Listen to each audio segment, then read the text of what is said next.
And as we drift along playing, because I say we've never had so much entertainment and data thrown at us so cheaply as today, even though everyone's losing their homes, they can always still watch all the cheap stuff on television or the computer. We find that there's executive orders just flowing out of the White House, and no one cares about it. Centralization of government, remember. In Obama, just I think it was yesterday, out of the White House came a press release at whitehouse.gov. It says here, January 11th, it says, President Obama signs executive order establishing a Council of Governors. A Council of Governors. C-O-G, COG. But it says executive order will strengthen further partnerships. See, it's not a takeover or a merger of Big Brother. It's a partnership. It's like that word harmonization when they bring things. We're harmonizing your taxes with other taxes. It's harmony. That sounds good. We all sing in unison. Doesn't it? Harmony is a good word. But this is a partnership. Partnerships are good, right? Again, psycholinguistics, you see. So strengthen and further partnership between the federal states and local governments to better protect. They always use that one. Our nation. Protect. Protect's a good word, isn't it? The President today signed an executive order attached, and I'll put these links up on my site at the end of the show, establishing a Council of Governors to strengthen further the partnership between the federal government and state governments to protect our nation against all types of hazards. When appointed, the Council will be reviewing such matters involving the National Guard of the various states, rather centralizing all the military at home because trouble is coming along, if you can't quite get the message and reason for it. Homeland defense, civil support, synchronization and integration of state and federal military activities in the United States. Let's put that again, mate. Synchronization and integration of state and federal military activities in the United States.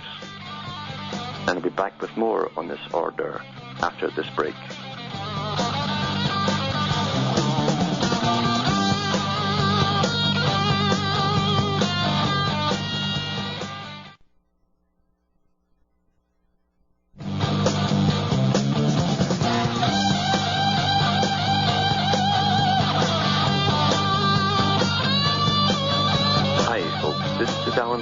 Cutting through the matrix, reading an executive order that Obama has just put through, and it's to do with basically a council of governors being erected to basically take care of all problems at home. Obviously, they don't say problems at home, but since it's all to do with home and military activities in the United States, that they're expecting something big. And that's what it really is. That's what it is. Something big is going to happen.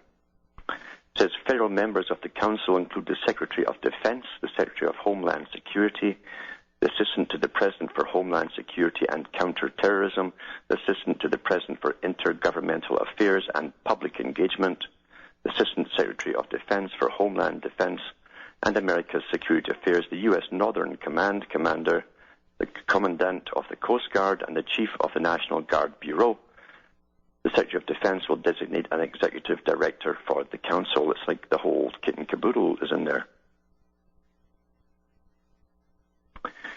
And something big will come up. We've watched all this crisis creation. We've watched all this con games with the sinking of the banks who then got paid for doing it. And the taxation of the public is still to follow. It hasn't hit the prices just yet. Not completely. It's just starting to. You're starting to see the inflation.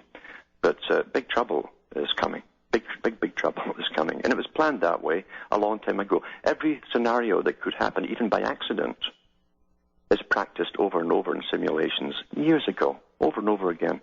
But nothing is happening by accident at all. Nothing.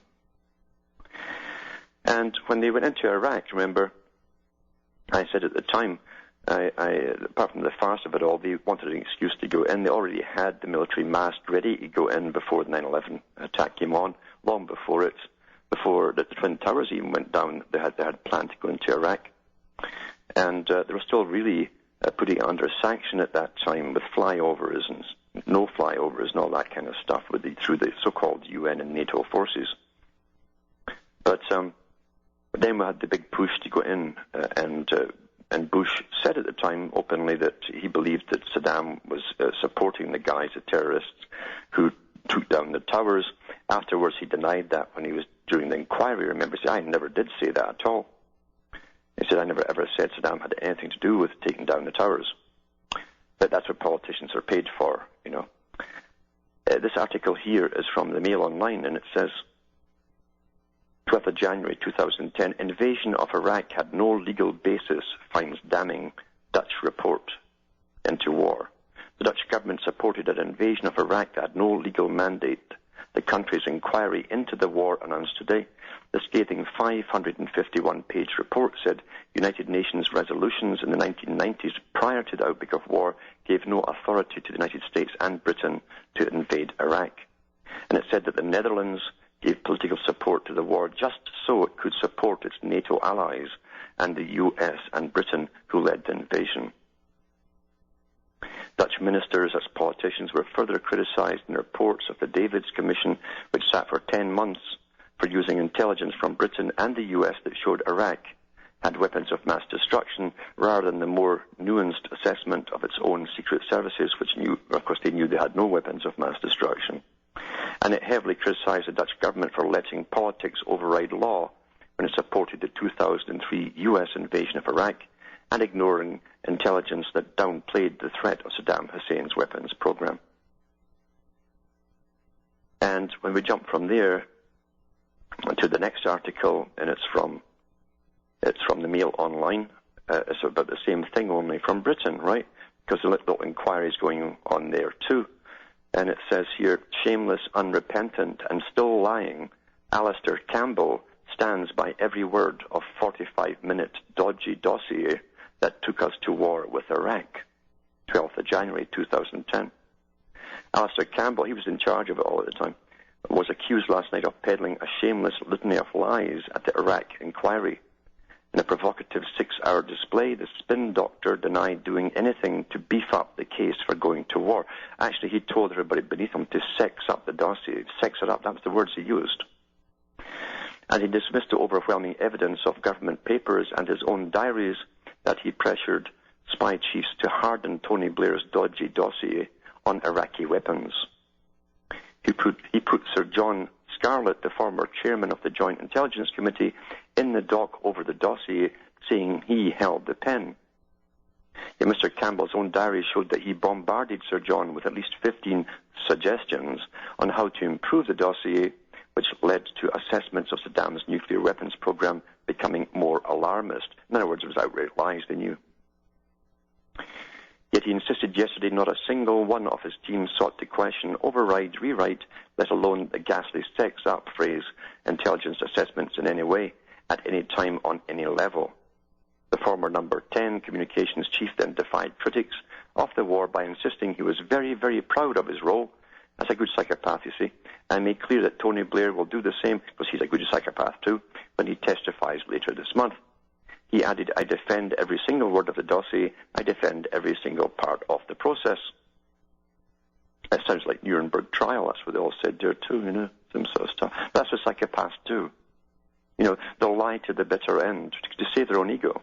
No matter what they've done or who's been slaughtered, it doesn't matter. It's all irrelevant to them. It really is. And remember, that means we are also completely irrelevant as well. We better get that through our thick skulls very quickly. Big things are planned, you know, big things are planned for the world. We're just going through some of them right now. Bigger ones are to come. Back with more after this break. Hi, folks. This is Alan Watt. We're cutting through the matrix. Jumping back to Karl Marx and Lincoln, just put that in context with Obama's executive order and his further centralization of power. That's the whole point I'm trying to make you think about. Very, very important points. And not only that, you see these treaties they have through the UN and NATO and all the rest of it, that's further centralization of power over the planet. They don't say, what will we do next once we centralize? No, they already know where they're going next and next and next for the next 50 to 100 years. They really do. But when you have unlimited budgets, and countless think tanks paid full time, generation after generation, on particular areas of humanity and society. How can they go wrong, eh? How can they go wrong? Especially when they've trained an obedient, docile public to just obey, and believe, and play, and keep playing, play, be entertained and play. They got it made. They got it made. As the cage is being put around everyone, they got it made.